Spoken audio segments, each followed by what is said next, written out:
Hi guys, Mr. P here. I'm bringing you a new video with my top 10 tips for you teachers to start the new year. I did start it for NQTs, but it's turned into just general advice for teachers, so hoping you'll find it useful. You might not. If you do find it useful, please share and tag some of your other teacher friends in as well. So let's get going. Okay, so number one, please do not panic if your classroom isn't perfect. I'm sure you will have seen on Facebook, Pinterest, all these amazing, I've seen them, they're amazing, these displays that I've seen, but don't be fretting thinking, oh no, I've not got my classroom like that. It doesn't mean that much. Don't get me wrong, displays can have an impact on children's learning, but you can go into a classroom where every display is immaculate, perfect, but that doesn't mean that amazing teaching's happening. You know, just make sure that the main goal for you is that you're focusing on effective teaching and learning in your classroom. Okay then, number two, try and give yourself a bit of a break during the day. Now, you might work with teachers who as soon as they come into school, they don't come up for breath. They are just working non-stop. Doesn't make them great teachers. If you can, give yourself 20 minutes at lunch where you go down to the staff room, enjoy your lunch and just have a bit of a chat and a giggle with your workmates, your staff, because that just builds great relationships and builds a great atmosphere. I have to say that's what I absolutely love about my school, is the fact we all will come together and we'll have a chat and a giggle and enjoy, and we just recharge our batteries a little bit before the mammoth afternoon session. Okay, number three, find a way to switch off. Get yourself some sort of hobby, whatever it might be, reading, walking, jogging, running, exercising, playing sport, whatever it might be, and try and do it during the week. Don't think, oh, I'll do it at weekend. No, put it in the diary during the week and at the weekend, just so you can switch off and give yourself a bit of you time. Number four, everyone is different.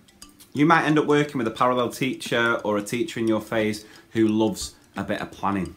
They plan a 1 hour's English lesson over 6 pages of A4, front and back. Doesn't mean that they necessarily deliver it like that. Everyone's different. Everyone works in their own way. I've come across teachers who do plan the best lessons, but teach them poorly.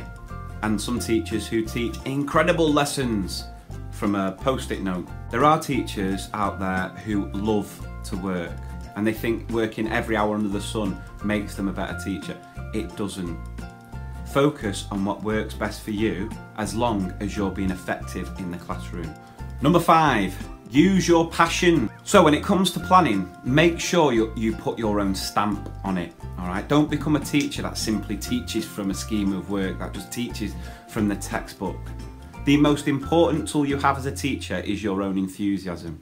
So take that planning and put your own stamp on it. Make it authentic to you, because when you start talking about things passionately and enthusiastically, it is the most contagious thing with your pupils. They will feed off that. So think about, what topics are you obsessed with? What books did you read when you were a child that you couldn't put down, and use them in class? They'll get that reaction from the children based on how enthusiastically you talk about it. Number six, be flexible. Let me let you into a little secret. Sometimes it's okay to go off the plan. Now don't get me wrong, this comes with experience, all right? But if you see an opportunity to go down a certain way, go for it. Some of the best lessons I've ever taught weren't planned for, but if you see a clear learning opportunity, you see where it might take you, go for it. And always remember to ask yourself that question, what would the renegade do? Number seven, ask for help. And that doesn't just mean in your school. In the rare occasions where you're in a school where the staff aren't supportive, the SLT aren't supportive, don't forget you have the world on your smartphone. I just did a recent blog post about some of my favourite Facebook teaching groups, and you can go on there, you can ask questions, you can ask for help, ask for advice, and there are some amazing teachers that, you know, will really help. Don't forget unions as well, but make sure you challenge things. Far too often decisions about how schools are run are just made out of fear. Make sure you put the children at the heart of everything that you do. Okay, number eight, learn to say no. That doesn't mean always say no, but know your limits. Okay, don't end up just taking things on just because you want to please people. You'll spread yourself too thin. You'll never complete that to-do list, and that's okay. That's all right, don't worry about it.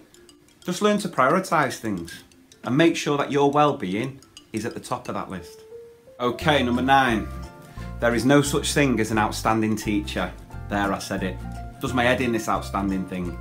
It's like a poison chalice. I remember speaking to Dr. Chips about it recently. In the way that he defined it, he said, being outstanding for him is just being consistently good. And I completely agree with that, because we're all human. Every teacher will teach amazing lessons, but then they'll sometimes teach, hopefully a lot fewer, they'll teach some terrible lessons. But as long as you reflect and learn and move forward, then that's fine. I visited some outstanding schools where I would not want to work at all. I've also visited some requires improvement schools that I would jump at the chance to work for. And at either end of the scale, whether you're outstanding, whether you requires improvement, it adds its own pressure, and it's not really why we got into teaching. We got into teaching to make a difference and have a massive impact on these young people's lives. Keep focused on that goal. And finally, number 10, remember you do make a difference. Now, teaching isn't easy. Teaching is really, really, really hard.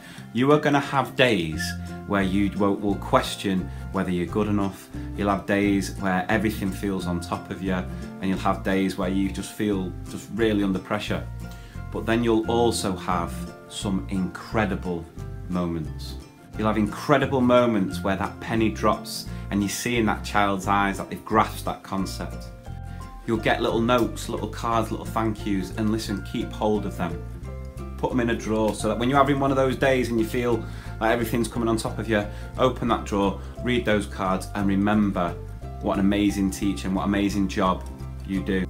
Remember the impact you have on those young people in your class. And when I'm talking about that impact, I'm not necessarily meaning getting them through all the tests.